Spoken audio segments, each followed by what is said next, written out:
Bonjour à tous. Donc aujourd'hui, je vais vous parler des core protocols, qui sont des pratiques très simples et en même temps très efficaces pour une meilleure vie d'équipe.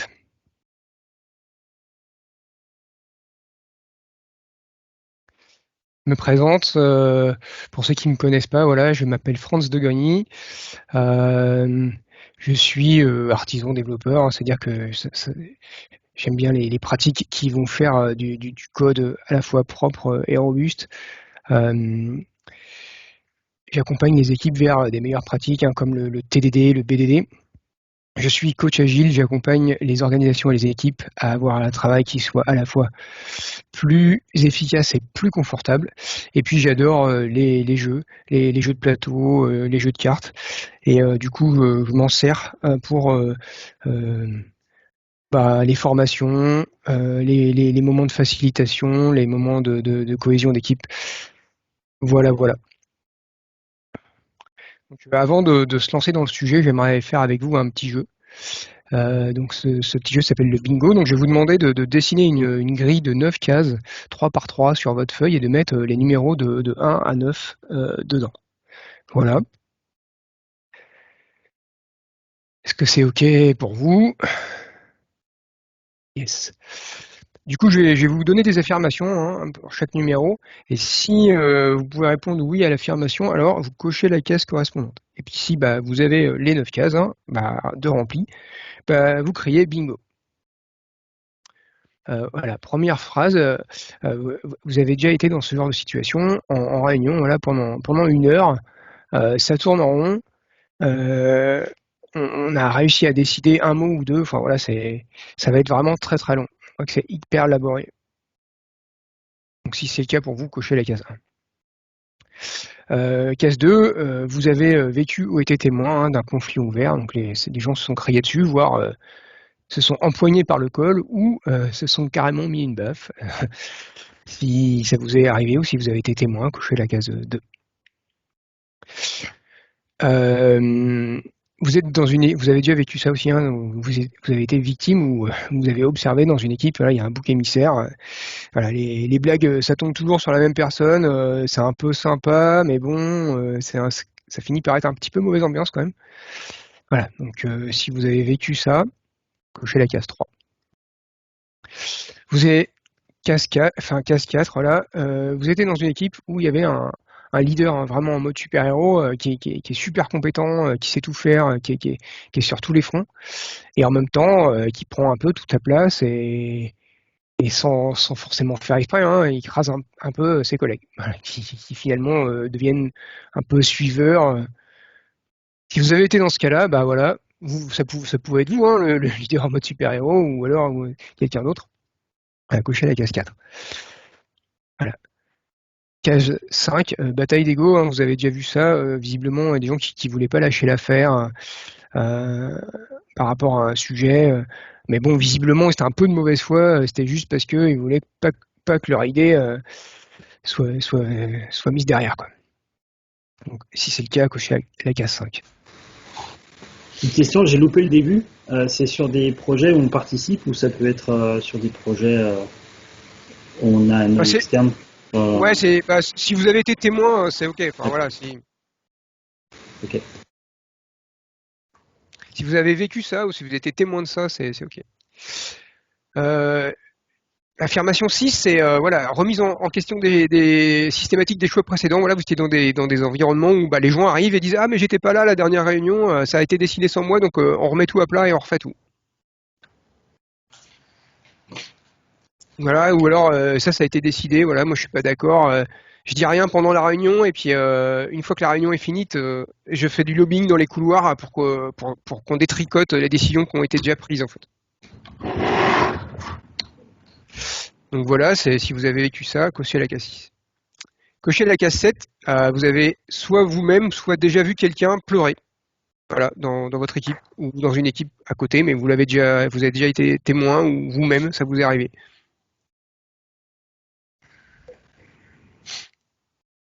8. Certaines personnes, voilà, dans votre équipe ou voilà ou à côté de vous, ne parlent quasiment pas en fait.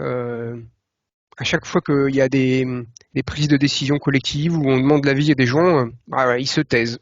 Donc on ne sait pas s'ils ont rien à dire ou s'ils n'ont pas d'avis ou s'ils n'osent pas parler.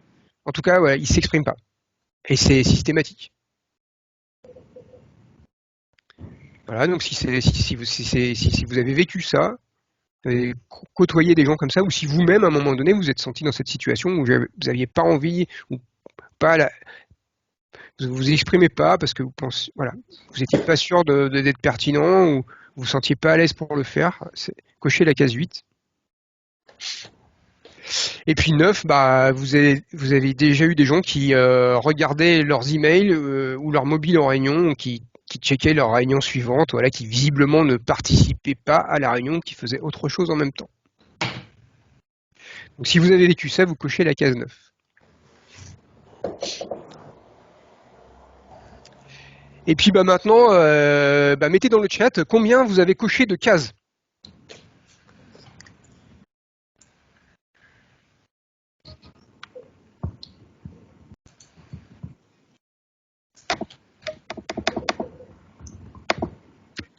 Donc, est-ce qu'on a un bingo? Est-ce qu'il y a des gens qui ont... Non, pas encore. Ah bah moi j'ai le bingo. Bon, par contre, on a un. Eh bah, tant mieux. Mais sinon, ouais, comme on est en majorité en moyenne autour de 5, voire un petit peu plus. Et l'expérience doit pas mal jouer, je pense. Pas forcément. Effectivement, ouais, ça dépend, mais ouais, c'est bon. Pas plus t'as d'années, plus t'as de probabilités d'avoir vécu ça, mais ah, on a un 9 aussi, un autre bingo.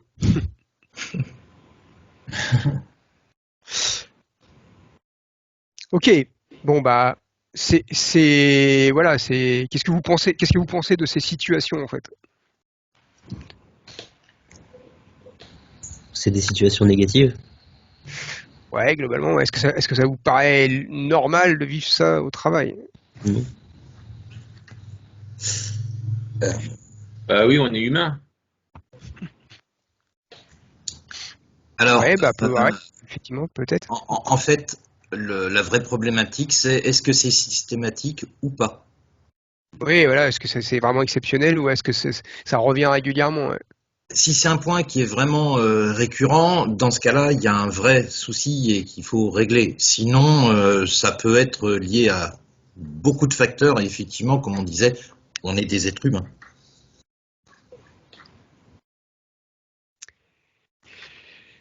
Yes, mais du coup, qu'est-ce qu'on peut faire en fait contre ces situations? Donc, on peut utiliser des pratiques qui vont supprimer ces situations qu'on voudrait éviter de vivre et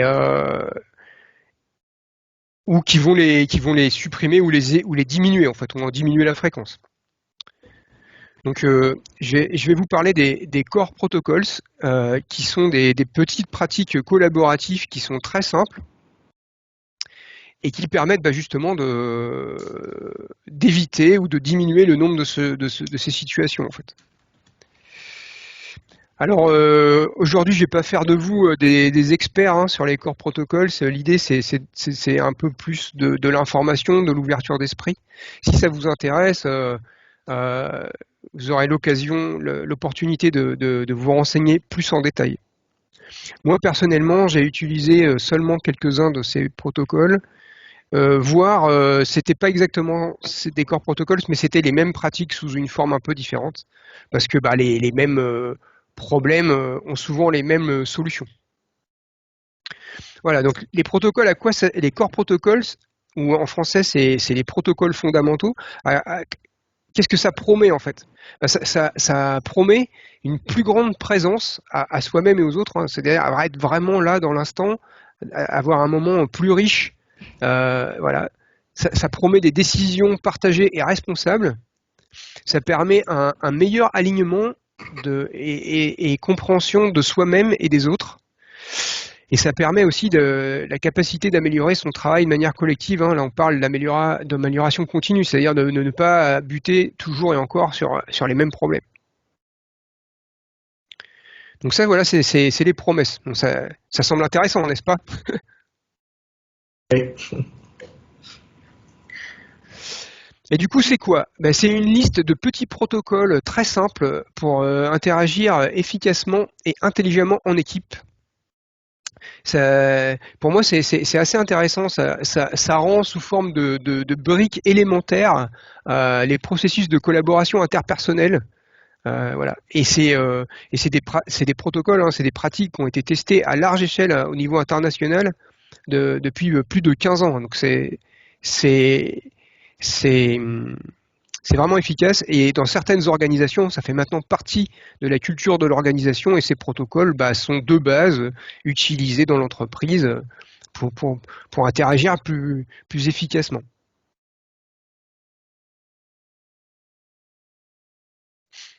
Il y a certaines entreprises où carrément certains protocoles, en fait, on peut les faire par mail et le début du mail commence par les initiales du protocole, comme ça tout le monde sait de quoi on parle. En fait. Par exemple, pour demander de l'aide, ask for help, il y a des entreprises où voilà, on reçoit des messages qui commencent par AFK, voilà. AFH, c'est ask for help, donc je sais que c'est une demande d'aide qui est formalisée en fait. Donc c'est une liste de 11 principes et de 11 protocoles, parce qu'il y a la pratique, mais il y a aussi quand même l'état d'esprit qui va avec. Donc les core protocoles, en fait, ils sont disponibles sous licence open source. C'est un couple d'ingénieurs informatiques américains qui ont publié ça en 2001. Et on peut en trouver une traduction française sur GitHub. Moi, j'aime bien apporter des pratiques collaboratives sous cette forme dans les équipes d'ingénieurs, parce que en tant qu'ingénieur, on n'est pas forcément hyper à l'aise avec tous ces trucs de communication non violente, de développement personnel. Par contre, l'open source, ça nous parle et des composants élémentaires pour discuter ensemble, et le terme protocole aussi, hein, ça nous parle. Donc je remercie les McCarthy pour avoir, on va dire quelque part, geekisé les pratiques collaboratives en fait. Voilà, donc ils ont commencé par 11 principes qu'on devrait respecter en fait pour le bien de l'équipe et aussi pour le bien de chacun. Donc voilà, une planche qui résume ces 11 principes, parce que bon, faut savoir que dans la publication des McCarthy, hein, c'est juste du texte, il y a 16 pages, c'est pas très long, mais par contre c'est assez compact. Et on peut remercier Maxence Walbou qui est un coach, qui a un blog qui s'appelle Bloculus, et il a fait des facilitations graphiques, des illustrations. Donc là, c'est lui qui a fait la synthèse. Donc c'est quoi ces principes? C'est que quand je suis présent, je m'engage à avoir conscience et de faire connaître aux autres ce que je veux, ce que je pense et que je ressens. Je suis transparent, voilà, sur quelle est ma position personnelle. Je m'engage à toujours rechercher de l'aide efficacement. Je m'engage à éviter toute communication émotionnelle incohérente. Je m'engage à personnellement soutenir la meilleure idée, même si c'est pas la mienne. Je m'engage à percevoir plutôt qu'à être perçu. Je m'engage à jouer collectif, hein, à tirer parti du collectif plutôt que de jouer perso. Je m'engage à parler seulement quand ça apporte de la valeur. Je m'engage seulement à offrir et à accepter les échanges qui sont constructifs, qui sont orientés vers les résultats. Je m'engage à quitter les situations les moins constructives quand je ne peux pas vraiment tenir les engagements demandés dans les conditions où c'est fait, ou alors il est vraiment plus utile que je m'engage ailleurs. Je m'engage à faire maintenant ce qui doit être fait et ce qui peut effectivement être fait maintenant. Et voilà, ensuite, on a quelques principes sur les protocoles eux-mêmes. Hein. Je m'engage à utiliser les corps protocoles au mieux. Je ne les utiliserai pas de façon inappropriée afin de porter préjudice. Je m'engage à ne jamais blesser ni à tolérer que quelqu'un soit blessé par la fidélité au présent engagement. Et je m'engage à ne rien faire d'idiot intentionnellement. Ah oh, je sais pas vous, mais moi quand je lis ça déjà, je trouve que c'est chaud quoi. Franchement, c'est intense comme engagement. Est-ce que j'en suis là déjà moi-même? Est-ce que mon équipe en est là? Ben c'est pas sûr en fait, hein. Donc voilà, les réactions qu'on peut dire, c'est ouais, c'est trop compliqué. Franchement, mon équipe, elle en est pas à ce stade. Non, c'est clair, on n'a pas cette maturité pour faire taire les égos et laisser place au collectif. Et puis éventuellement, je ne suis pas décideur des règles dans mon organisation. Et donc, je ne peux pas décider de mettre en place ces protocoles. Bah, la réponse, quand même, c'est que oui, c'est des engagements mais c'est pareil, les corps protocoles sont très simples. Puis on peut les prendre tous, ou on peut en prendre seulement certains, et puis on peut commencer à y aller, quoi. Et, et donc on peut y aller pas à pas, et c'est ok. Et en fait, ça va ces protocoles, en essayant de les faire vraiment, ça va nous aider à atteindre cette maturité qu'on n'a pas encore. Donc non, c'est pas trop compliqué. Si on n'en est pas à ce stade, c'est pas grave. En les essayant, en se les appropriant, on va mûrir.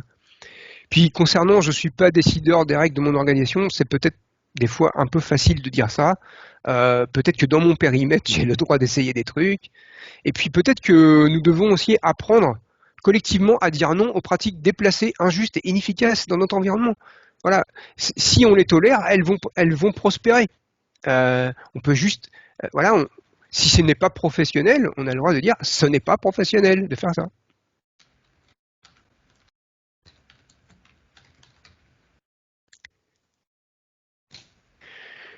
Donc les corps protocoles, voilà, bah, y en a 11. Donc dans cette présentation, il y en a 2 qui sont pas décrits, mais vous pourrez facilement les trouver par ailleurs.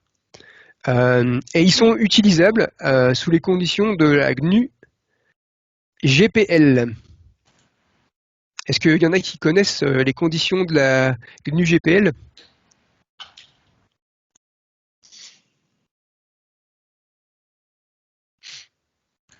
Apparemment non. J'ai pas l'impression. Apparemment non. Bah, en gros, c'est de dire je peux les utiliser librement, mais si je les modifie, si je les améliore, eh ben, je dois en faire profiter la communauté avec les mêmes conditions en fait.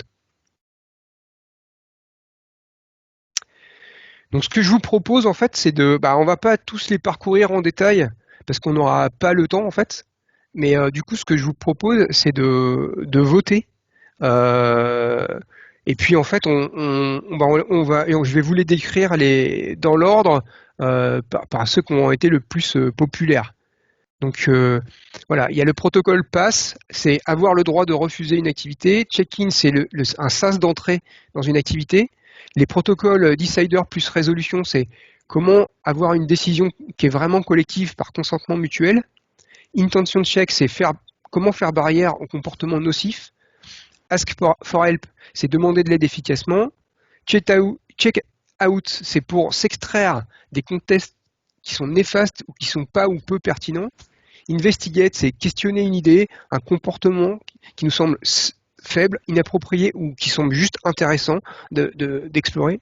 Et le perfection dem pour recevoir et donner des feedbacks utiles. Donc je vous propose de vous connecter sur menti.com en utilisant le code qui est affiché là.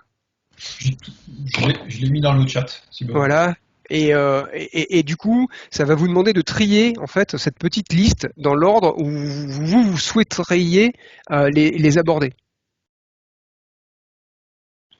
Ok? Allez, on vous laisse quelques instants pour faire ça.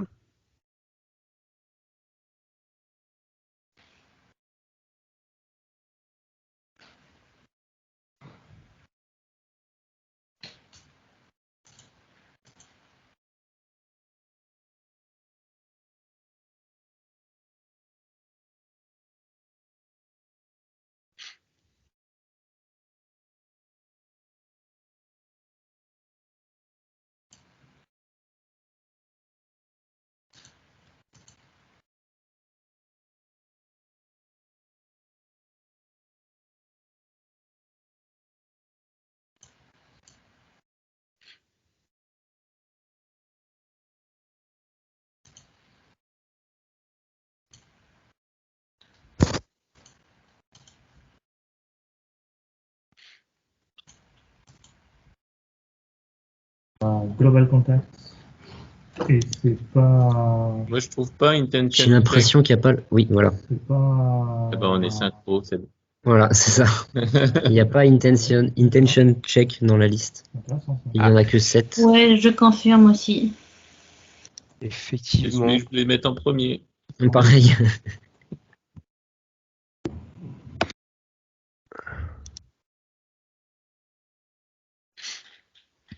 Alors, est-ce que je... Item. Add item.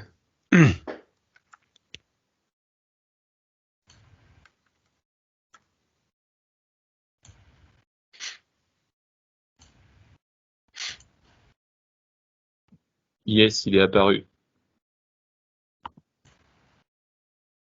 Ah, il y a même l'item 9. Merci. Ouais.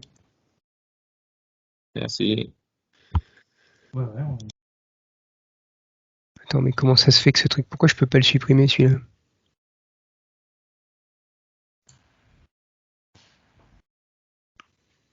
Peut-être que quelqu'un l'a sélectionné. Ah ouais, c'est peut-être que quelqu'un a voté pour et du coup, je peux plus l'enlever. Bon, bah, enfin, on va garder C'est comme ça Seb, pour là, l'instant. je suis sûr.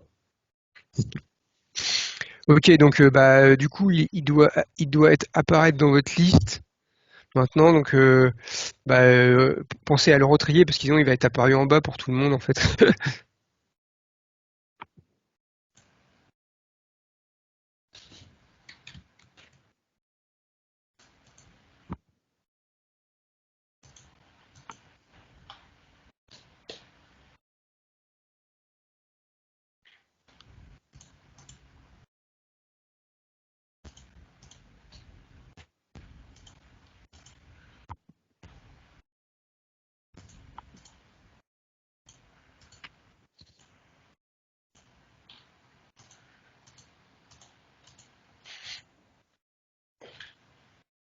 Ok. Donc là, il y a 18 personnes qui se sont exprimées. Combien on est là? On est 28, 29. Allez, 21. Allez, c'est bientôt.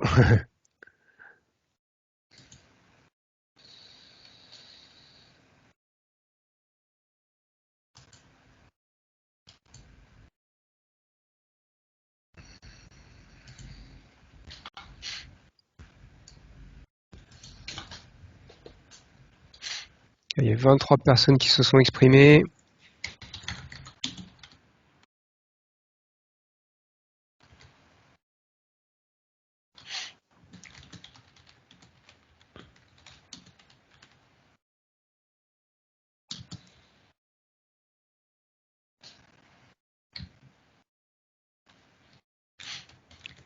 Ok, donc voilà un peu le résultat du sondage.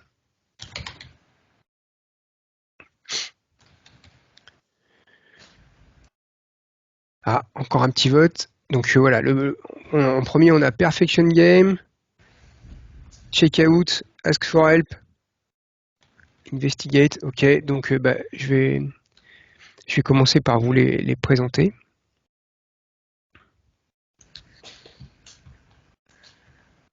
Donc, le premier.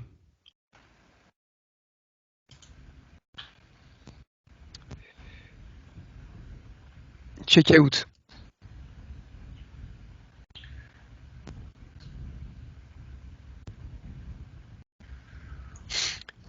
Voilà, est-ce que voilà, c'est dans le cas, voilà, s'extraire des contextes néfastes ou vraiment peu productifs. Voilà, je suis dans une réunion et puis waouh, je sais pas ce que je fais là. En tout cas, j'apprends rien, je participe pas, il n'y a pas d'intérêt à ce que je donne mon avis.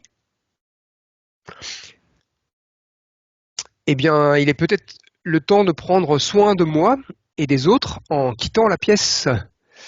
C'est aussi connu sous la loi des 2 pieds. C'est-à-dire, je prends mes 2 pieds, je me lève, je m'en vais, et je vais faire quelque chose de plus productif. Et donc, j'informe les personnes présentes en disant, je sors, je quitte physiquement le groupe et je vais faire autre chose jusqu'à ce que je sois prêt à faire un nouveau check-in. Alors ça peut être soit parce que c'est pas utile que je reste ici, donc que je vais faire quelque chose de plus utile. Ça peut aussi être, je sens que la tension monte que ça devient juste émotionnellement intolérable, et donc je sors, je vais souffler, éventuellement je peux revenir une fois que la pression est redescendue et que du coup le contexte est plus raisonnable. Donc dans le cas où on est dans une équipe qui a adopté les core protocols, le corollaire c'est que les participants accueillent notre décision sans jugement ni question. C'est ok, si tu as besoin de sortir, tu sors. Il y a pas de souci. Si on fait ça avec des gens qui ne connaissent pas le protocole, il est peut-être nécessaire de donner un petit peu d'explication en fait. Ça c'est la limitation à ce protocole. En général, ça peut être intéressant de l'activer quand on fait une réunion en disant dans cette réunion, il y a la loi des 2 pieds ou il y a le protocole checkout.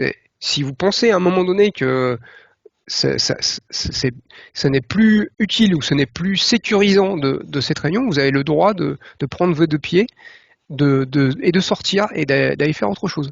Soit temporairement, soit définitivement.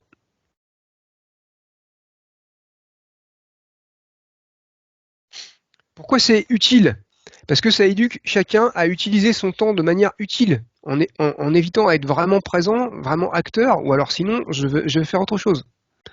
Ça permet à chacun d'écouter ses besoins fondamentaux, notamment quand les émotions surviennent, plutôt que de rester là jusqu'à ce que je craque, que je pleure ou que je me mette en colère, eh bien je vais souffler et puis je reviendrai quand ça ira mieux.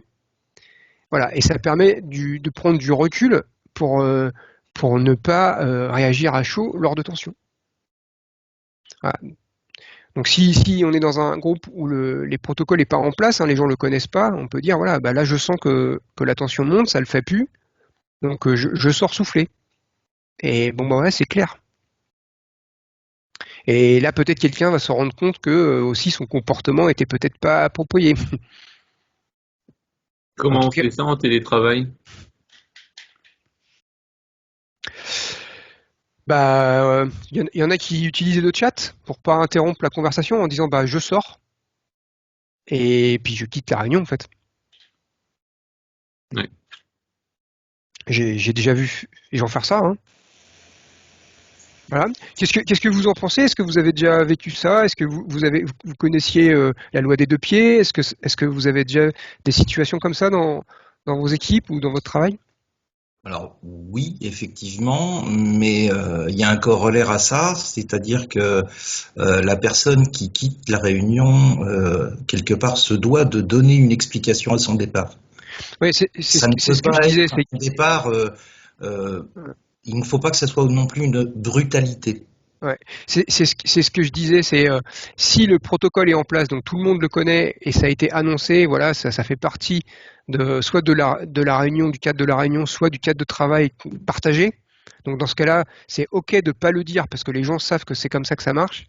Si c'est pas un cadre partagé, effectivement, c'est la limitation de ce protocole, c'est que dans un cadre non partagé, ça va demander des explications.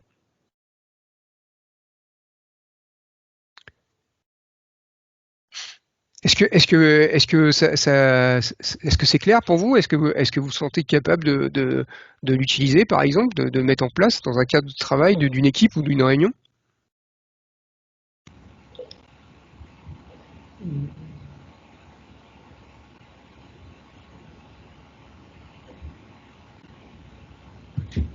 Puisque personne ne prend la parole, moi je dirais oui, très volontiers. C'est super simple, et il suffit juste de l'annoncer, de dire ici c'est comme ça que ça marche, et puis après c'est libre à chacun de l'utiliser, quoi. Moi je pense que si tout le monde est d'accord avec ça et que tout le monde est ok avec le protocole, c'est possible de le faire. Mais effectivement, si dans la réunion tout le monde n'est pas au courant du protocole, ça peut créer d'autres tensions en plus, en fait, le fait de quitter une réunion comme ça. Des fois, voilà, moi ça m'est déjà arrivé de dire, il me semble que là, le sujet, maintenant, je suis plus tellement pertinent. Est-ce que vous avez encore besoin de moi? Sinon, voilà, j'ai d'autres trucs à faire. Et puis, tu vois, et les gens donc là, on s'éloigne un peu du protocole, mais ça revient un peu au même. C'est je sens que je suis pas tellement utile là, je dis est-ce que vous avez encore besoin de moi parce que là je me sens pas forcément hyper utile. Puis souvent c'est simple, les gens disent ouais bah non c'est bon tu peux partir. D'accord. Donc J'ai déjà été dans des réunions où on me demande d'être là, mais en même temps je ne sers pas à grand chose, mais on me demande quand même d'être là. Donc ouais. Mais c'est pareil aussi, faire ça dans une réunion avec un client, par exemple, je ne m'aurais pas. C'est juste mon avis, hein. Mais que ça soit entre nous, ok. Si on met ça en place dès le départ, mais. s'il n'y a pas de cadre où ce protocole est en place, effectivement, faut le faire avec tech, mais ça pourrait être dire, j'ai pas très bien compris de quoi est-ce qu'on va parler ensuite là, parce que j'ai l'impression que voilà, moi je n'apporte rien. Donc si on me dit, on sait pas de quoi on va parler ensuite, dans ce cas-là, moi je peux très bien dire, écoutez, cette réunion ne me semble pas très bien organisée. Moi j'ai d'autres choses plus importantes à faire. Quand vous aurez bien organisé votre réunion, vous me rappellerez.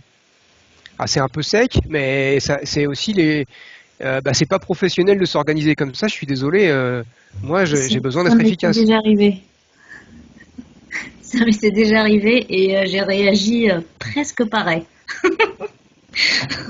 Donc voilà, c'était une réunion. Ils savent pas ce qu'ils veulent dire, ce qu'ils veulent présenter, et puis limite pour moi c'était plus une perte de temps que rester à la réunion. Du coup, j'ai exprimé ce qu'il fallait exprimer, gentiment, et puis on s'est arrêté là. Voilà, faut être poli, et puis il faut éviter de vexer les gens en leur donnant un feedback utile, en disant exactement. Par contre, ce qui est intéressant, c'est d'exprimer ce dont j'avais besoin. En fait, on dit moi, ce que j'avais besoin pour être efficace, ça aurait été ça. Donc si t'avais fait ça, là, ça aurait été ok. Ouais. Ouais, c'est une manière de dire quand. Ok.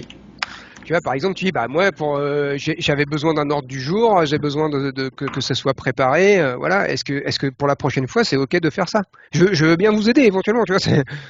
Mais voilà, en disant, je refuse de perdre mon temps et je m'engage à ne pas intentionnellement faire perdre mon temps aux autres.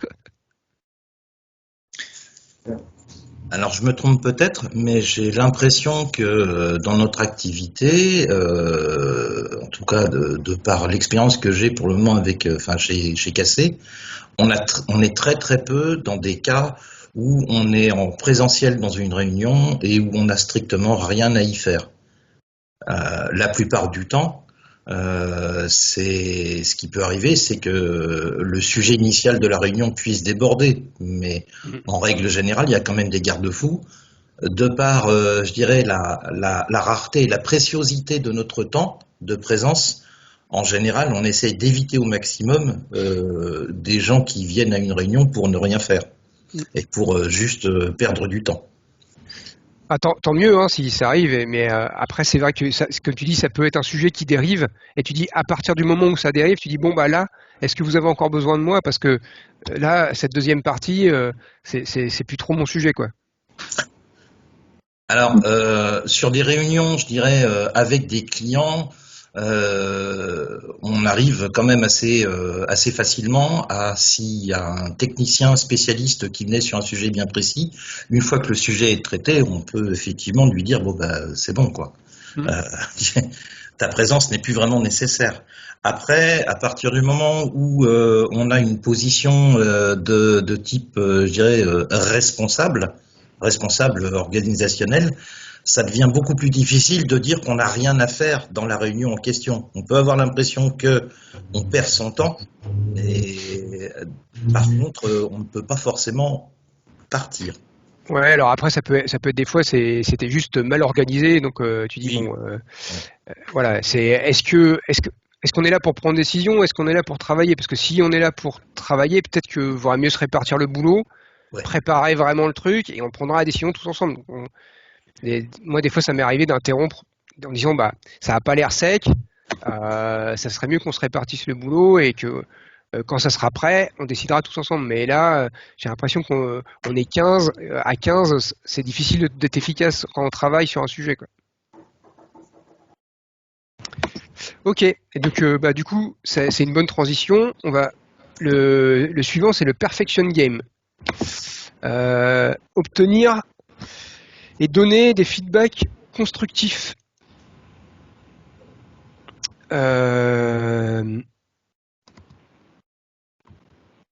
Donc, tac, on revient sur le sommaire Perfection Game.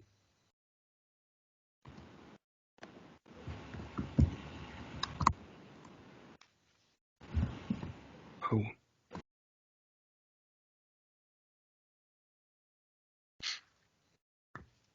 Ah oui, alors ce truc c'est un peu perdu là.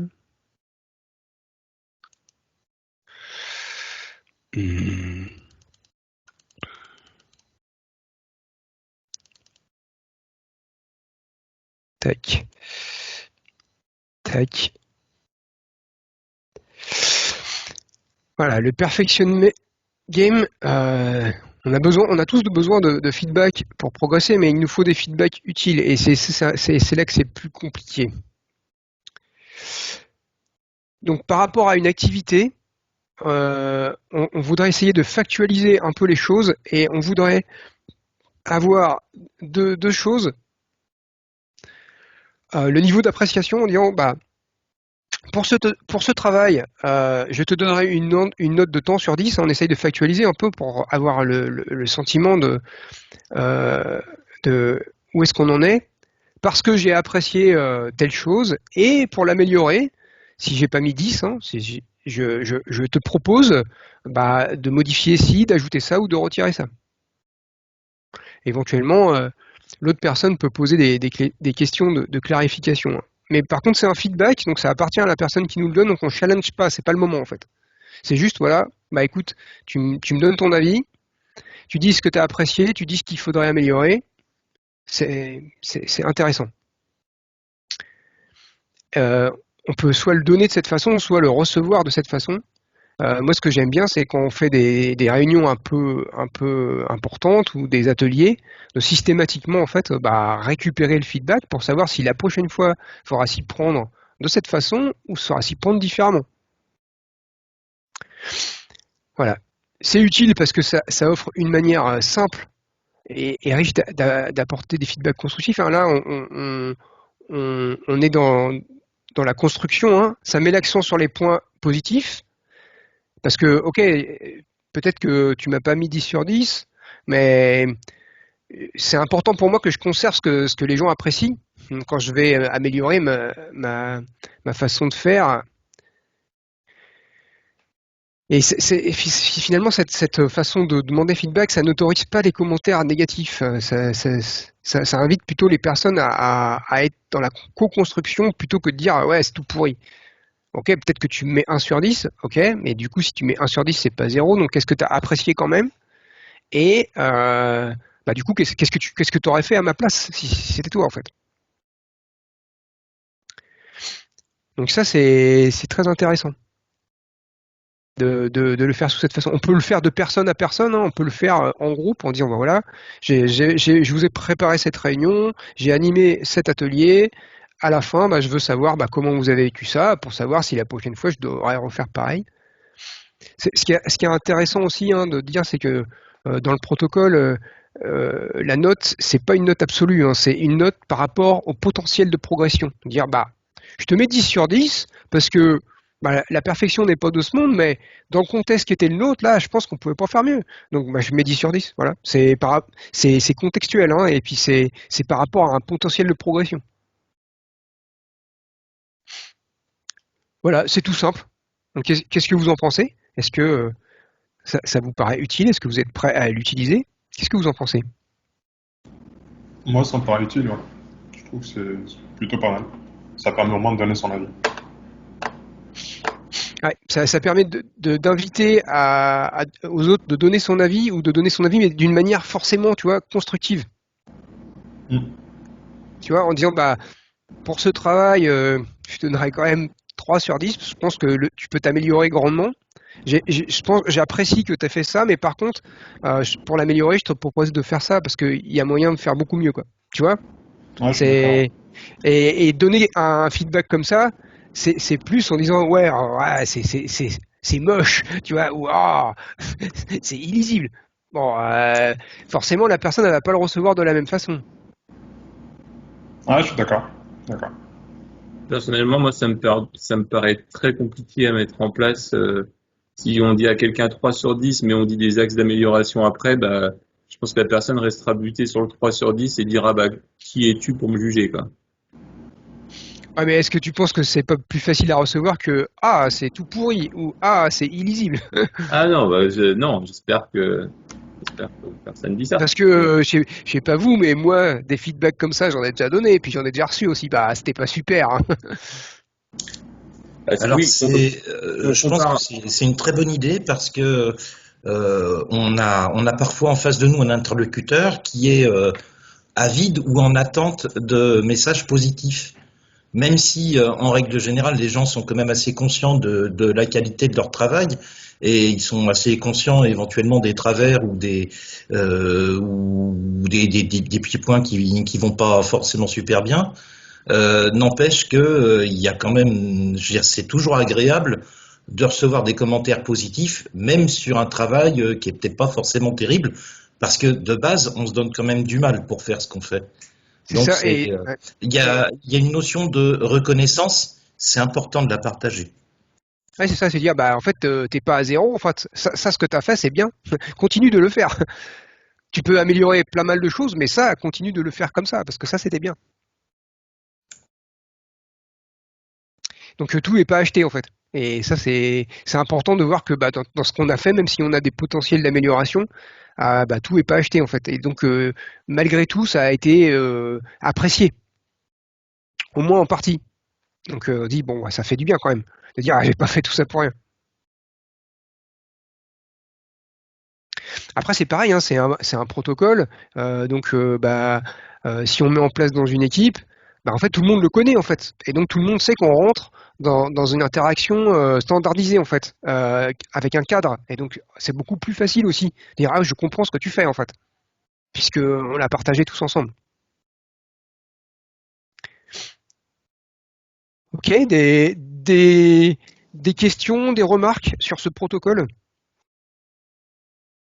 Je trouve que ce qui peut être intéressant aussi grâce à ce protocole-là, c'est qu'on peut aussi par la suite du coup discuter de ce qu'on attendait finalement.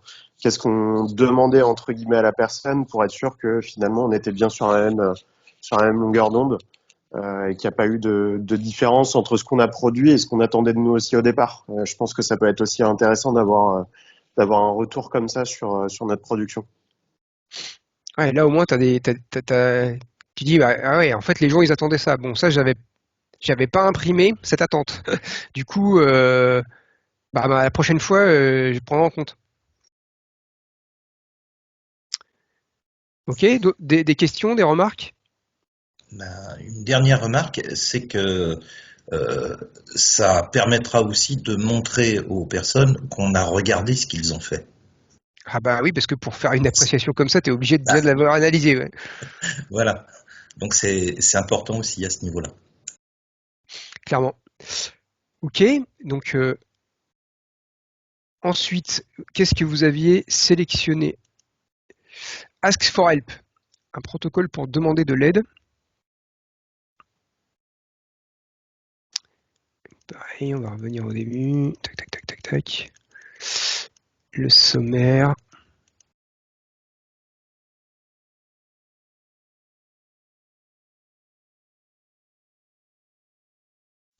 Voilà, ça c'est quand on a un petit moment de solitude en disant mais comment je vais faire ce truc? Je ne sais pas le faire tout seul, je ne sais pas le faire moi-même.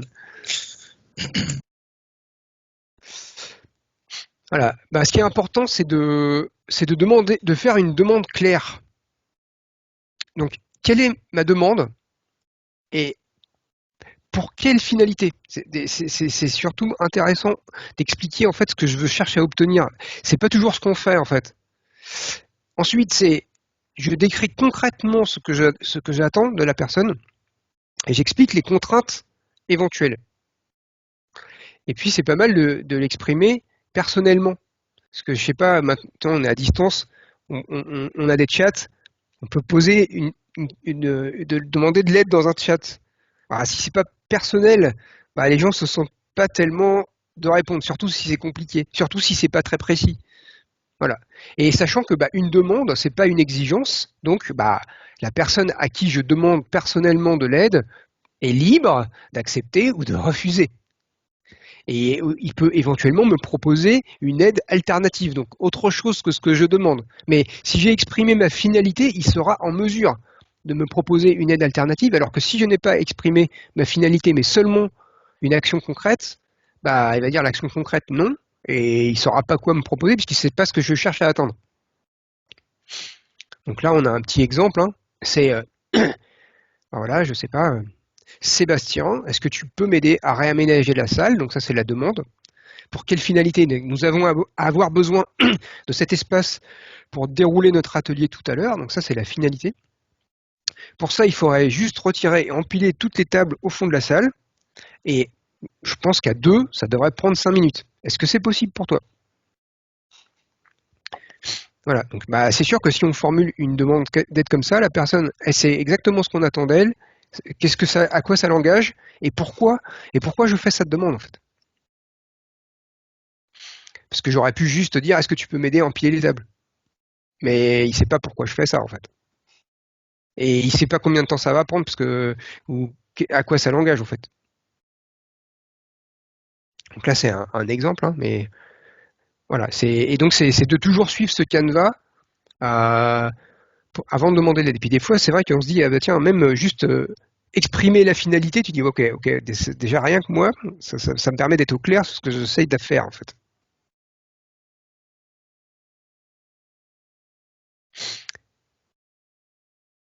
Du coup, c'est utile, voilà, que ça permet à celui qui demande de gagner du temps en utilisant les talents de chacun, hein, ça donne un canevas simple pour formuler des demandes claires et efficaces, et ça permet aussi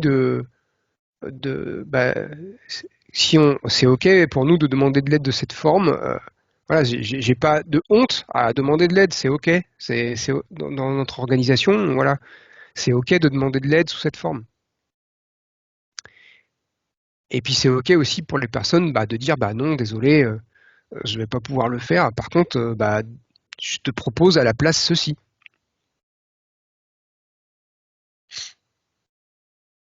Voilà, c'est tout simple, hein, ça paraît du bon sens, mais je sais pas vous, mais combien de fois vous avez demandé de l'aide sous cette forme? Parce que moi concrètement, quand je réfléchis, c'est rare que j'ai fait ça en fait. À chaque fois, ma demande, elle incluait qu'une partie de ces trucs-là, en fait. Et pas toujours les mêmes, d'ailleurs. Voilà, hein, comme je disais, il y avait une entreprise où c'était devenu de la culture dans l'entreprise de commencer un mail par AFH, et puis hop, le protocole. Sur le canal Monde, là, sur le chat, sur notre chat qui consulting général, je fais un AFH pour demander de l'aide. Voilà, des questions sur ce protocole? Des remarques?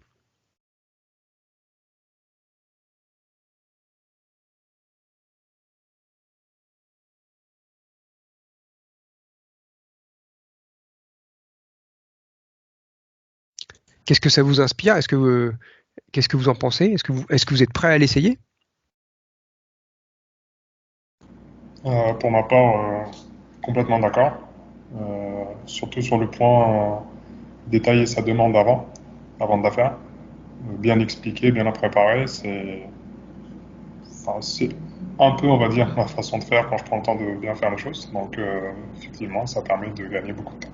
Là-dessus, complètement d'accord.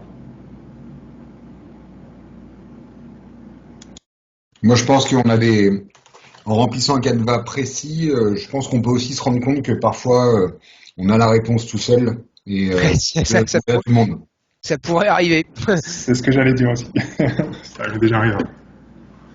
Ah, et puis des fois, de préciser la finalité, tu fais, mais en fait, qu'est-ce que je cherche à obtenir? Déjà, c'était pas clair pour moi.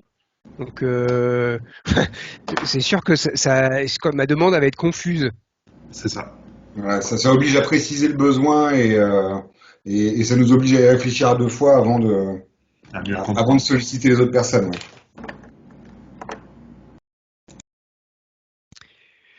Ok, donc regardons les autres protocoles. Donc, investigate. Ok, investigate.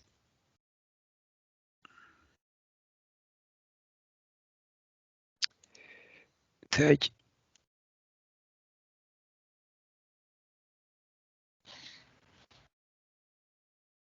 Investigate.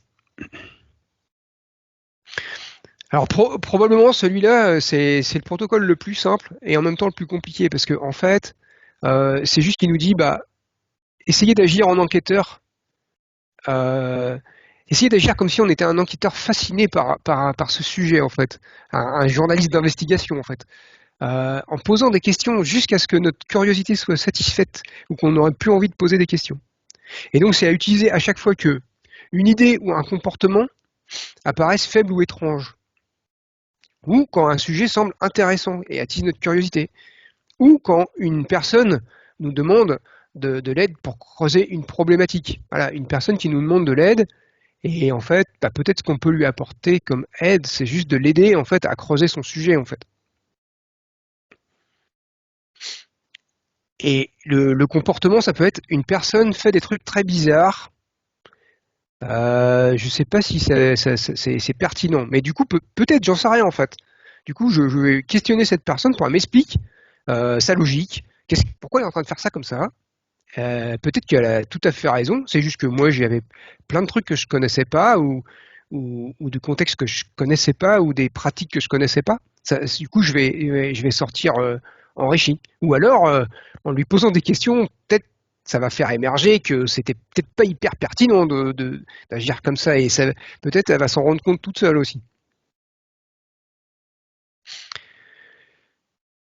Alors là, il y a sur le blog de Maxence Valbrou, il y a vraiment plein de trucs parce que lui, il est coach professionnel et donc il a donné plein de guides pour ça serait quoi une super démarche de questionnement en fait.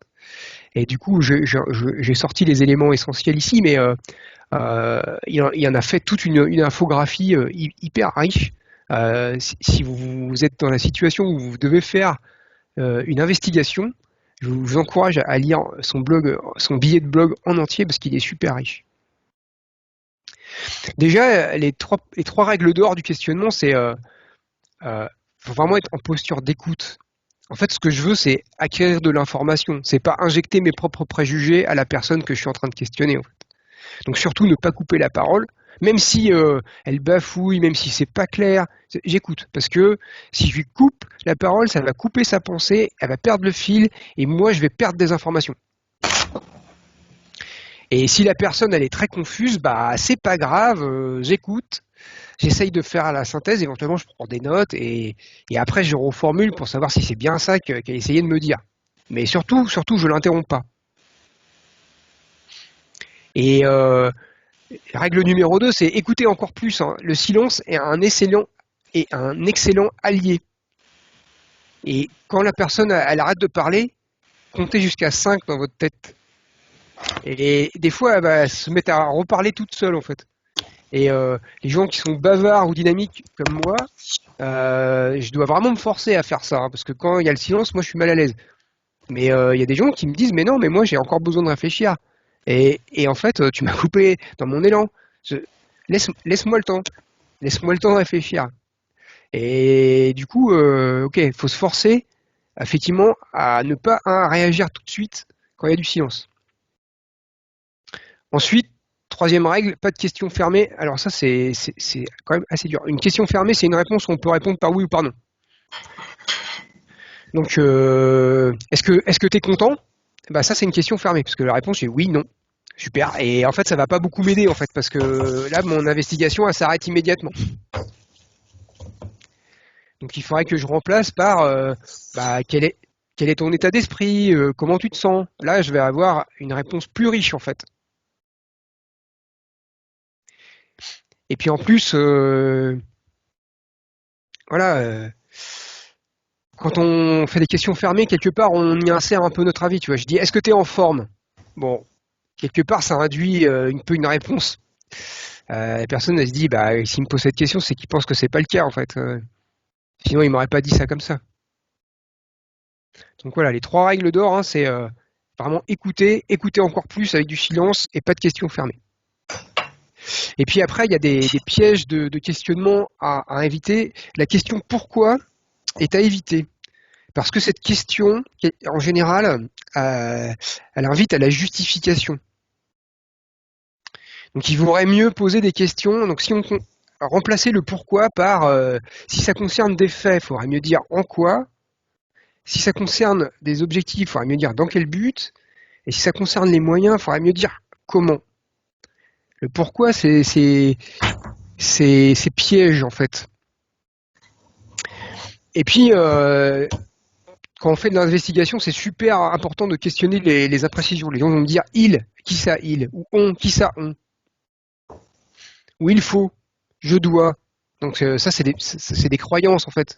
Sinon quoi? Si tu le fais pas, qu'est-ce qui va se passer? Tu dois le faire, ok. Et si tu le faisais pas, qu'est-ce qui se passerait? Je ne peux pas. Ok. Qu'est-ce qui t'en empêche? Qu'est-ce qui t'en empêche?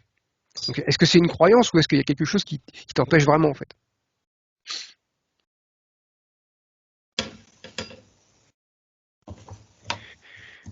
Donc avoir des temps d'investigation, s'autoriser dans une équipe à questionner nos comportements, nos choix, et le faire de la façon d'être un journaliste d'investigation, hein, un enquêteur passionné et qui fouille vraiment les moindres détails. Ça permet de résoudre de nombreux problèmes. En plus, si on s'habitue à le faire, si on s'autorise à le faire et si on s'habitue à le faire en équipe, on va s'habituer à traiter les sujets plus en profondeur et du coup à agir plus efficacement. Et puis, pendant qu'on fait ces investigations, soit sur des sujets, soit sur des comportements, on va être plus connectés les uns aux autres parce qu'on va avoir pris l'habitude de partager des éléments plus intimes, des éléments plus complexes qui en réalité vont influencer le groupe dans sa façon d'interagir et qui vont influencer le groupe dans les résultats qu'il va obtenir. Si on fait des choix qui semblent légers à l'un d'entre nous et qui se tait, et en fait, là, on ne fait pas interagir l'intelligence collective. Peut-être que c'était le seul choix qu'on avait, mais si une personne n'est pas complètement convaincue, il y a peut-être quelque chose là. Il y a peut-être un problème futur qu'on peut anticiper dès maintenant, en fait. Et puis si on peut pas, au moins on aura échangé et on sera convaincu qu'on a fait notre maximum et on n'aura aucun regret. Si jamais ça marche pas, on dit de toute façon on avait fait du mieux qu'on pouvait. Donc on n'a aucun regret. Donc ça nous aide à progresser individuellement et collectivement. Une des promesses des corps protocoles. Est-ce que c'est clair? Est-ce que c'est clair pour vous ce protocole? Des questions? Oui, moi, juste sur la partie questions fermées, Ouais. pour moi, c'est pas un frein. Après, c'est juste ma façon de voir les choses. C'est parce que dans le sens où on est en train d'investiguer, donc on est sur plusieurs pistes pour résoudre le problème. Et la question fermée peut aussi permettre de fermer une des pistes pour qui ne serait pas la bonne piste, quoi, en fait. Donc, par exemple, est-ce que tu as pensé à faire ci? Est-ce que tu as fait ce genre de truc-là? Ça permet d'éliminer les pistes qui seraient pas bonnes. Enfin, moi, je le vois comme ça. Oui, alors après Tout dépend de la question. Ouais, tout dépend de la question, mais en fait on voit que quand on fait un questionnement, c'est super dur déjà de pas poser de questions fermées. Même si tu te dis, moi j'ai déjà fait des exercices en disant ok, on essaye de s'interviewer, on essaye de utiliser 0 question fermée. C'est super dur. on n'arrive pas à le faire. Hein. Et là tu te dis ah ouais en fait, mais je le fais trop souvent en fait. Et tu dis à chaque fois que je peux remplacer par une question ouverte, il vaudrait mieux en fait parce que c'est souvent, tu vois, c'est dans une question fermée, j'y insère un peu mon avis en fait. Parce que tu vois, est-ce que tu as pensé à faire ça? C'est quelque part c'est ton avis que tu penses que devrait faire ça ou qu'il devrait pas faire ça. Et en fait, ça va peut-être empêcher la personne de penser à d'autres pistes que toi tu n'as pas pensé en fait. Par exemple, tu pourrais poser la question, quelles sont les pistes que tu as déjà explorées ou les pistes que tu n'as pas déjà explorées? Et là, c'est beaucoup plus ouvert en fait. Oui, aussi. Oui. Tu vois? Et là, on va avoir des chances d'avoir plus de richesse. En fait, si on est complètement neutre sur le sujet, c'est relativement facile de rester en question ouverte. Après, si c'est un sujet sur lequel on a déjà quand même un peu réfléchi et on vient pour notamment aller voir un spécialiste pour qu'il nous donne un petit peu plus d'informations ou justement des hypothèses de travail et ainsi de suite, on va effectivement passer certainement par des questions un peu plus fermées, hein, comme disait Yacine. Ceci étant, c'est pas parce que quelqu'un te pose une question fermée que tu peux répondre par oui ou non. Oui, tu vois. Par rapport à ce que tu disais tout à l'heure, si quelqu'un me dit est-ce que tu es content, je peux lui répondre bah, pas tout à fait, parce que si, parce que ça. Oui, bien sûr. Après, effectivement. Voilà, c'est. Mais dans la synthèse, dans ce que tu dis, oui, il n'y a pas de. Mais effectivement, après, c'est dit, on essaye de grandir tous en équipe, donc oui, on peut s'autoriser à ouvrir une question fermée. Et d'ailleurs, il faudrait, mais là, ça va aussi jouer un peu sur le sentiment un peu personnel. T'imagines, tu vois, par exemple, on parle d'un sujet technique, c'est un leader technique qui interroge un newbie. S'il lui pose des questions fermées, il va pas tendance à vouloir les ouvrir parce qu'il se sent pas à l'aise par rapport à l'autre personne, en fait, tu vois. Alors, je vais te donner juste un exemple de question. Est-ce que vous avez terminé là le développement de... Oui, c'est bon, c'est bientôt fini. Oui, oui, mais... Oui, c'est bientôt fini, comme ça, en fait, voilà. Et les tâches passent immédiatement dans presque fini, et ensuite elles restent indéfiniment dans presque fini. Voilà, ouais. Bientôt. Ok. Allez, sinon, tu pourrais dire, bah, explique-moi où t'en es et qu'est-ce qu'il reste à faire. Ah oui. Et là, c'est plus intéressant. Jusqu'au moment où tu dis, et combien de temps ça va prendre? Bon, mais tu vois, c'est pareil, on dit le discours, tu vois, leader technique par rapport à un débutant. Oui. Bon, bah, tu vois, la discussion, celui qui investigue, il peut être dans les deux sens. Soit le débutant, il veut en savoir plus, donc il interroge un leader technique. Mais dans ce cas-là, tu vois, s'il pose des questions fermées, le leader technique va être plus à l'aise pour les ouvrir, en fait. Oui. Ah ouais. Alors que si c'est un leader technique qui interroge, on va dire qu'un débutant, ça va être plus dans l'optique de le faire grandir, de lui faire intégrer un peu dans une démarche, tu vois, de mentoring ou de coaching, la réflexion qui serait lui. Mais dans ce cas-là, il faut qu'il fasse super gaffe de ne pas poser des questions fermées, parce qu'il veut que l'autre personne s'approprie la réflexion. Voilà, et donc ça peut servir à ça dans une équipe en disant, bah voilà, c'est un temps où bah voilà, j'aimerais qu'on en discute un peu plus, bah pour que bah, tu t'appropries en fait cette démarche et que la prochaine fois, bah, tu sauras le faire plus tout seul en fait. Ok, est-ce que vous, ça vous arrive dans vos équipes de passer du temps d'investigation? Ah oui. Oui. Bien sûr, il faut surtout éviter de rester à la surface des choses. C'est important d'essayer de comprendre ou de prendre le temps de comprendre les choses qu'on doit comprendre. Il ne faut pas non plus que ça soit une perte de temps. Il ne faut pas s'user sur des sujets. Il faut choisir ses batailles, je dirais, quelque part. Mais c'est important de comprendre et pas juste de poser la question toute bête en disant ouais, ça y est, c'est terminé, ou bien est-ce que c'est fait, ou t'en es où? C'est important.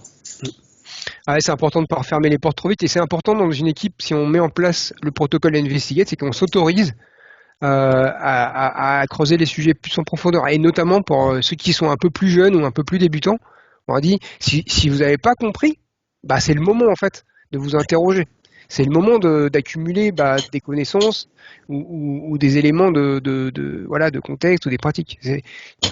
On va pas s'autoriser à ce que quelqu'un n'ait pas compris en fait et qu'il suive bêtement le mouvement en fait.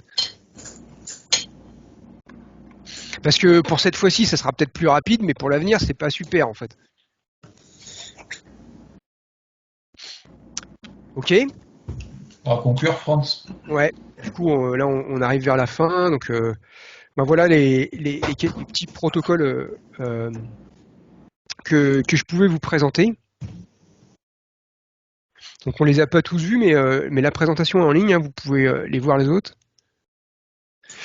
Donc, des éléments aussi pour aller plus loin en fait. Hein. Donc, vous avez le blog de Maxence Walbrou. Donc, il a fait une dizaine de billets sur les core protocols et il décrit. Il est vraiment super son dossier parce que pour chaque protocole, il décrit d'un retour d'expérience aussi ce que lui il en a tiré, comment il l'a vécu, les limitations aussi qu'on met en place, les précautions d'usage. Donc, si ça vous intéresse de les mettre en place, lisez-le rien que pour les retours d'expérience. En fait, c'est super.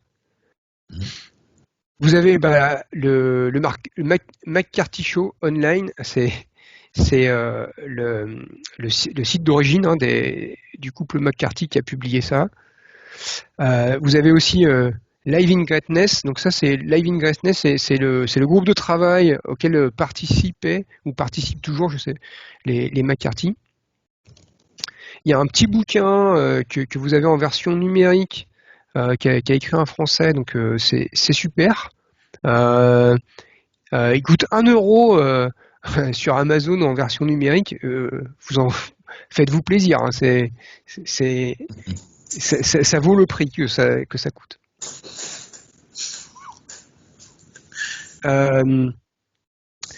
Ensuite, un protocole qu'on n'a pas décrit ici, mais pour décider ensemble efficacement, c'était le sujet d'une conférence que j'ai tournée l'an dernier, un peu partout en France et en Suisse aussi. Donc, vous pouvez récupérer les diapos qui décrivent en détail qu'est-ce qu'il faut mettre en place pour pouvoir décider efficacement. Et vous pouvez même voir la vidéo de la session de Lausanne. Bon, la vidéo est pas super et le son est pas génial parce que on n'avait pas de vrai micro, mais c'est ok. On peut lire, on peut entendre dans la conférence et voir les trucs. Et les diapos, vous pouvez les voir. Il y a même un poster résumé aussi qui fait une petite synthèse que j'avais distribué à la conférence de Agile, Printemps Agile à Caen et dernière. Voilà, vous pouvez télécharger sur GitHub la traduction française des core protocols en version officielle. Et puis vous pouvez aussi aller voir sur le site de scrum.org. En fait, qu'est-ce que ça a à voir ces petites pratiques collaboratives avec l'agilité et où est-ce que c'est dans la photo en fait? Donc ça voilà, vous avez tous ces liens, donc vous les retrouverez hein, sur les diapos en ligne. Voilà. Et maintenant, ce que je vous propose, c'est de faire un petit quiz. Donc, je vous propose avec votre mobile d'aller sur kahoot.it et puis moi, je vais lancer le quiz. Et comme ça, on va pouvoir ensemble faire un petit concours, savoir si on est à l'aise avec les core protocoles.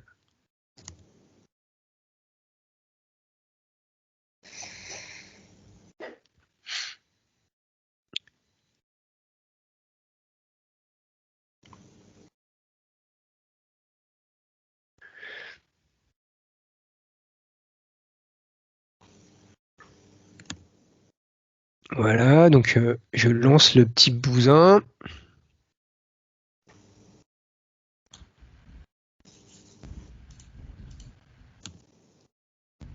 Donc voilà, donc en fait, vous allez sur kahoot.it et vous pouvez rentrer le code PIN du jeu et vous mettez votre prénom et comme ça, après, vous pouvez rejoindre la troupe.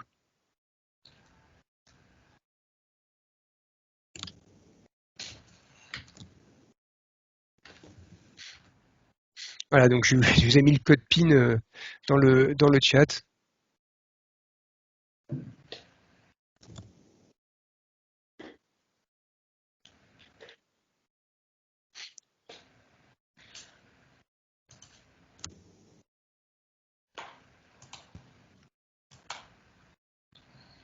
J'avais pas vu qu'il y avait deux Sébastien, mais du coup, celui qui a mis Sébastien M, on a le même.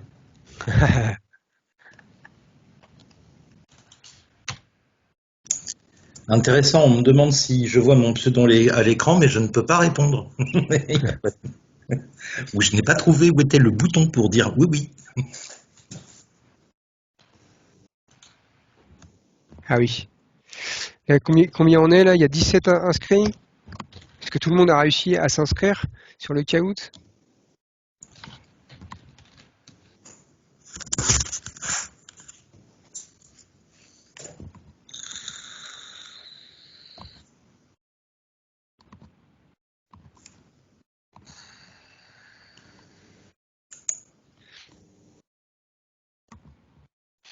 Il manque encore 2-3 personnes, je pense. Est-ce que c'est OK pour vous?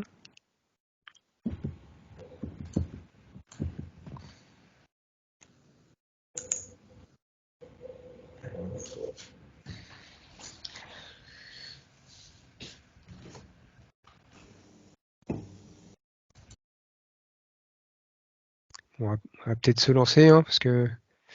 Allez, c'est parti. Je démarre.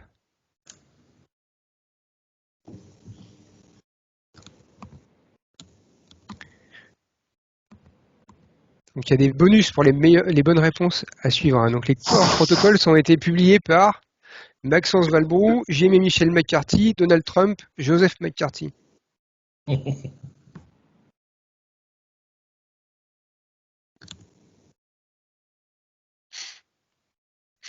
Ok, non, Maxence Valbrou, il a fait un blog sur les corps protocoles, mais c'est pas lui qui les a publiés. Eh oui, Kevin en tête. Alors si vous faites des bonnes réponses, la vitesse ça compte et les bonnes réponses à suivre ça compte. C'est pas facile entre les deux écrans, mais bon, moi j'ai raté la question. Lequel de ces items n'est pas un corps protocole? Check-in, team onboarding, ask for help, investigate.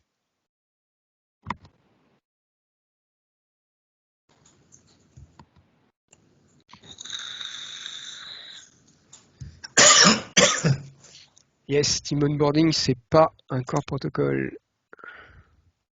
Oh, Guillaume est passé en tête. Donc les core protocols sont disponibles sous licence MIT, GNU-GPL, Open Source, Creative Commons.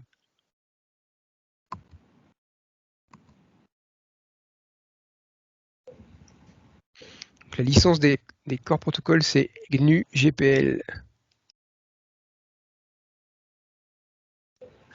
Ah ouais, Guillaume passe en tête. Les corps protocoles sont utilisés depuis 1971, 1993, 2001, 2006.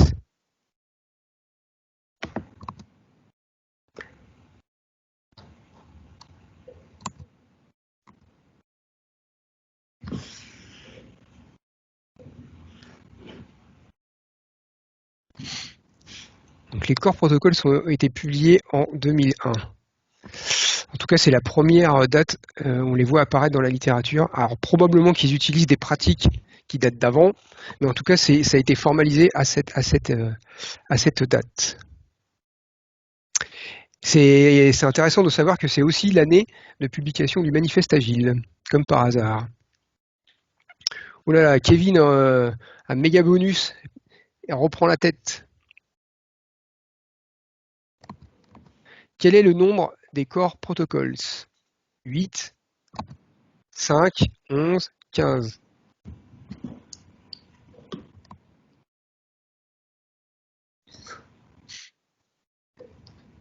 Et il y en a 11. Et il y a 11 principes. 11 pratiques, 11 principes, c'est facile.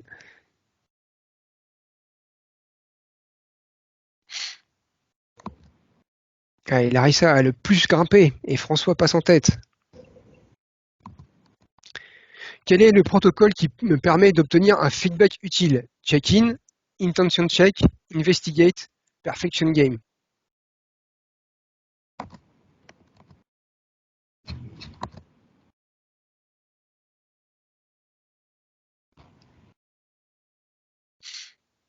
On l'a vu ensemble, hein, c'est le perfection game me permet d'obtenir un feedback utile. Et Flo passe en tête.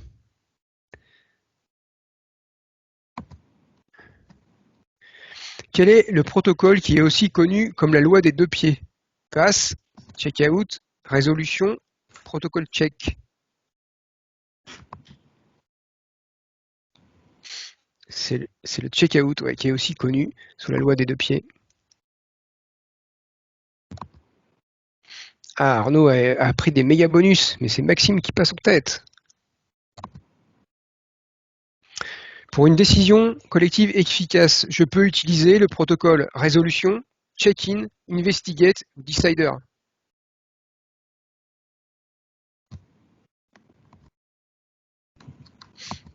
Donc pour une décision collective, on peut utiliser decider et résolution.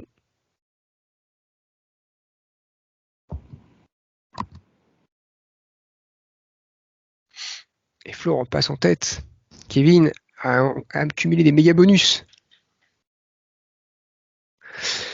Quel protocole est aussi connu comme météo personnel? Le checkout, personal alignment, intention check, check-in.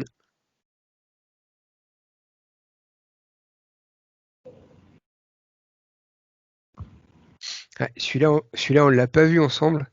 C'est le check-in qui est un sas d'entrée dans une activité est aussi connu comme météo personnel. C'est-à-dire que j'arrive dans l'activité et je dis quel est mon état émotionnel. Ça permet aux autres de un feedback utile et puis ça me permet un sas d'entrée pour vider un peu ma tête et démarrer mon activité plus sereinement.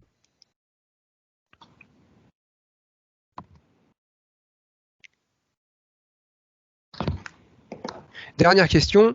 Pour me sortir des situations délicates, je peux utiliser check-out, pass, intention check, protocole check.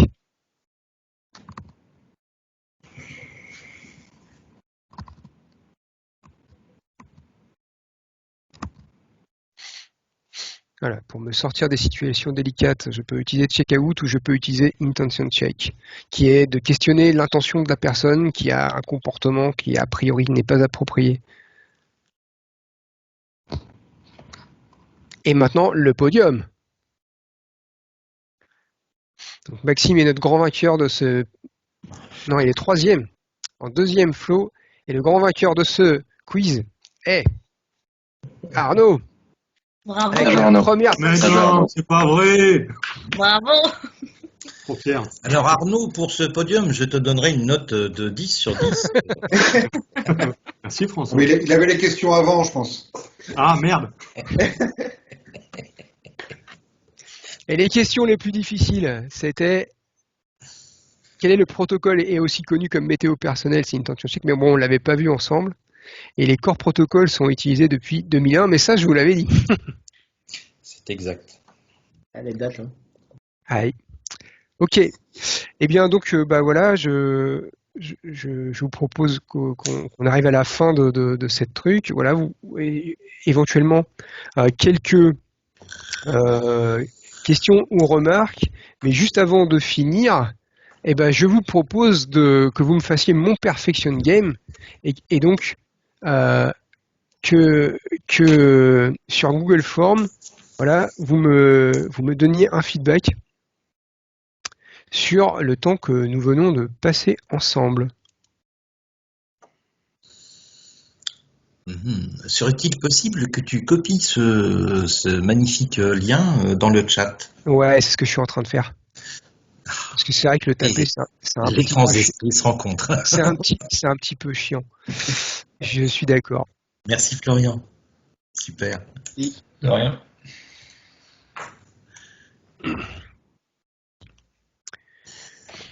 Voilà, donc je vous propose de prendre 1 minute pour remplir et me faire un feedback, et puis garder quelques moments pour donner votre avis, voilà, à l'oral aussi. Comment avez-vous vécu ce temps d'information?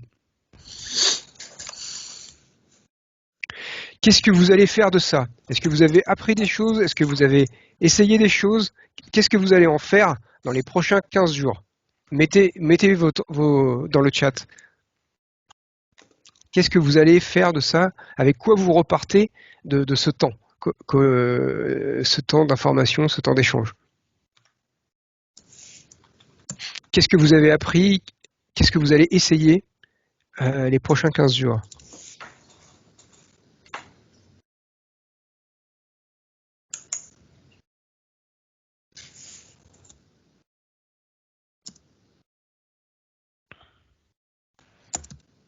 Il y a Yacine qui dit réfléchir à comment bien utiliser le checkout.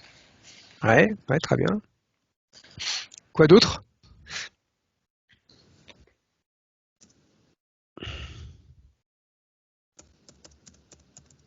Il y a Arnaud qui hashtag AFH qui te demandait comment m'aider à le généraliser à tout qui consulting.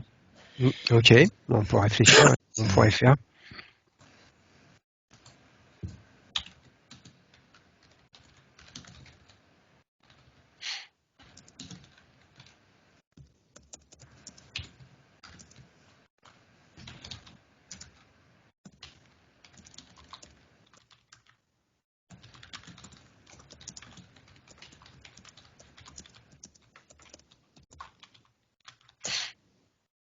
N'hésitez pas à mettre dans le chat, hein, voilà, si quelque chose a fait tilt, vous avez pigé un truc aujourd'hui, si vous avez appris quelque chose, et si vous avez envie d'essayer quelque chose hein, dans les prochains 15 jours qui vont venir. Privilégier les questions ouvertes pour investiguer et mieux structurer mes demandes avant de solliciter de l'aide. Ouais, bonne idée, ouais.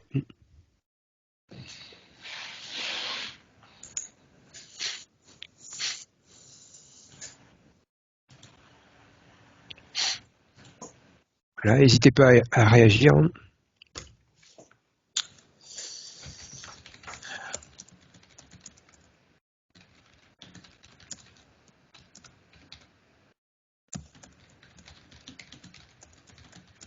Et puis ces protocoles, c'est pour tous les travaux collaboratifs, hein, donc ça, évidemment, c'est utile au travail, mais ça peut aussi être utile un peu dans un cadre plus personnel, hein, dans un cadre associatif, par exemple. Franchement, c'est utile aussi, hein, parce que on a des décisions collectives à prendre. Souvent, dans un cadre associatif, il y a moins d'enjeux financiers, mais paradoxalement, l'enjeu émotionnel est souvent plus fort.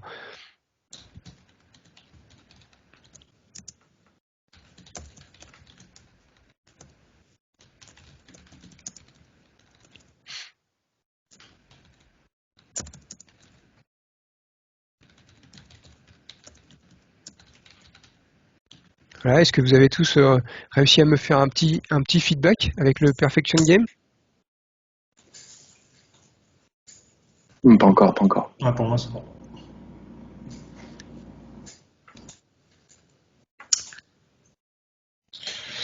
François qui dit « Je suis conforté dans mon approche du management, peut-être arriver à le pérenniser et l'officialiser ».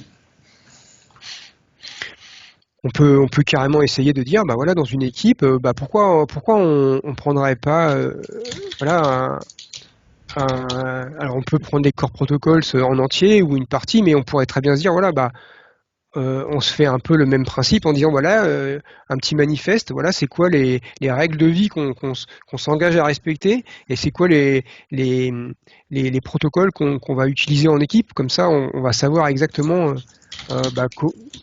on a un cadre collaboratif précis, en fait. Ça apporte de la sécurité, en fait. Et si vous avez l'intention, par exemple, de faire une démarche comme ça dans une équipe, je peux carrément vous aider à le mettre en place.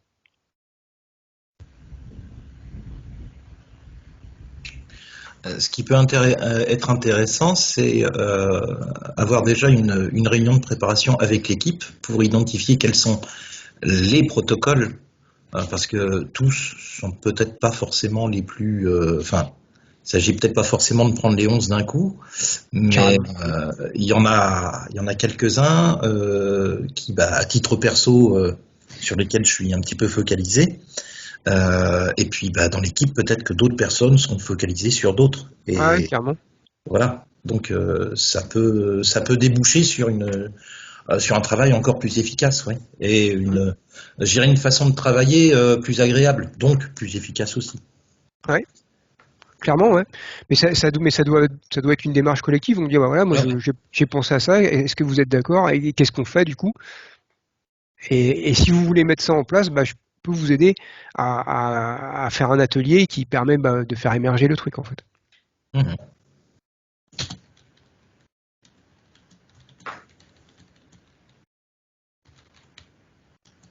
D'autres réactions, d'autres envies, avec quoi vous allez repartir de cette session? N'hésitez pas à l'écrire dans le chat ou de le dire.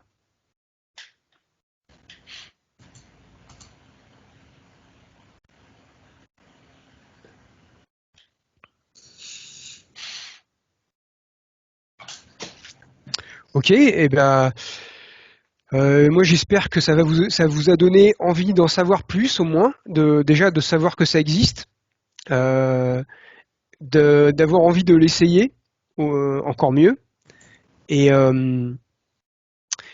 Et ben, on arrive au temps qu'on s'était donné. Donc, ce que je vous propose, c'est de terminer sur une petite note un peu énergétique, parce que c'est vrai qu'il est tard dans la journée et qu'on est un peu fatigué. Et je vous propose à tous d'ouvrir vos micros et de faire un buzz. Et donc, dites n'importe quoi, faites des bruits, voilà, pendant 1 minute. Allez, à 3. 1, 2, 3. Et bravo, voilà, je fais du bruit et je fais le buzz, voilà, parce que c'est super. Et voilà, ça fait pas de bruit. Et moi, je suis content qu'il y a pas de bruit. Ça, c'était intéressant. Il aurait fallu le faire au début. Merci Tenir à tous. 1 minute, ça risque d'être pas forcément simple. Merci. On va y arriver de toute façon.